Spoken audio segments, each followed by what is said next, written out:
4 साल से इल्जामात साबित क्यों नहीं किए, चोर साबित न कर सके। अदालत में तमाम इल्जामात झूठ साबित हुए, एक सबूत भी पेश न कर सके। हमने 40 साल का हिसाब दिया। बरतानवी अदालत ने भी आपके इल्जामात मुस्तरद किए। विफाकी वज़ीर इत्तेफाक मरियम औरंगजेब की सियासी मुखालफिन पर कड़ी तनकीद। बोली, बनी गारा इमारत अदालत में लगाएं, खुद ही जज खुद ही वकील, फिर भी इल्जामात साबित नहीं होंगे। आप महंगाई, कर्जे, मौशी तबाही और बेरोजगारी के मुजरिम हैं।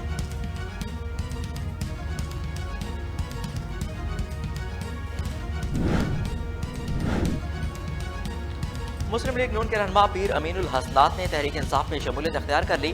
शाह महमूद कुरैशी, असद उमर समेत पीटीआई वफद ने वेलकम किया।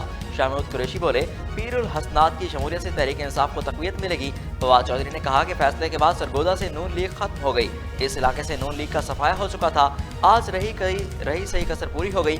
असद उमर बोले, वो पाकिस्तान बनाना चाहते हैं जिसका ख्वाब हमारे आबा अजदाद ने देखा। पाकिस्तान की बेहतरी के लिए साथ मिलकर सफर जारी रखेंगे। तहरीक इंसाफ के रहनुमाओं की मुश्तरका press conference.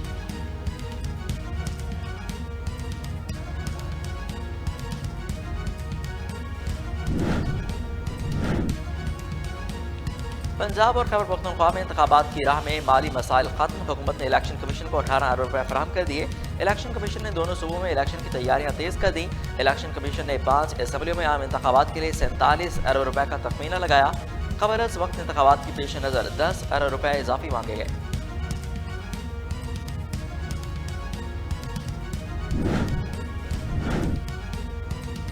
Governor Sindh Kamran टेसरू ने पाक चाइना फ्रेंडशिप पार्क का इफ्तिताह कर दिया। मीडिया से गुफ्तगू में गवर्नर सिंध बोले, शहर में तफरीही मकामात को आबाद करने का सिलसिला शुरू हो गया।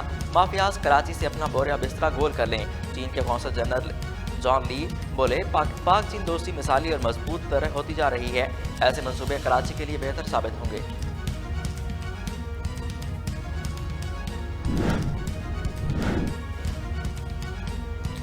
और ऑस्ट्रेलियाई वुमेन टीम ने पाकिस्तान वुमेन टीम को वनडे सीरीज में व्हाइट वॉश कर दिया। तीसरे मैच में 337 रन के हदफ के ताक़ु में ग्रीन शर्ट्स 7 विकेटों पर 235 रन बना सकी। ऑस्ट्रेलियाई ओपनर ने 133 रन बनाकर प्लेयर ऑफ द मैच और प्लेयर ऑफ द सीरीज करार पाई।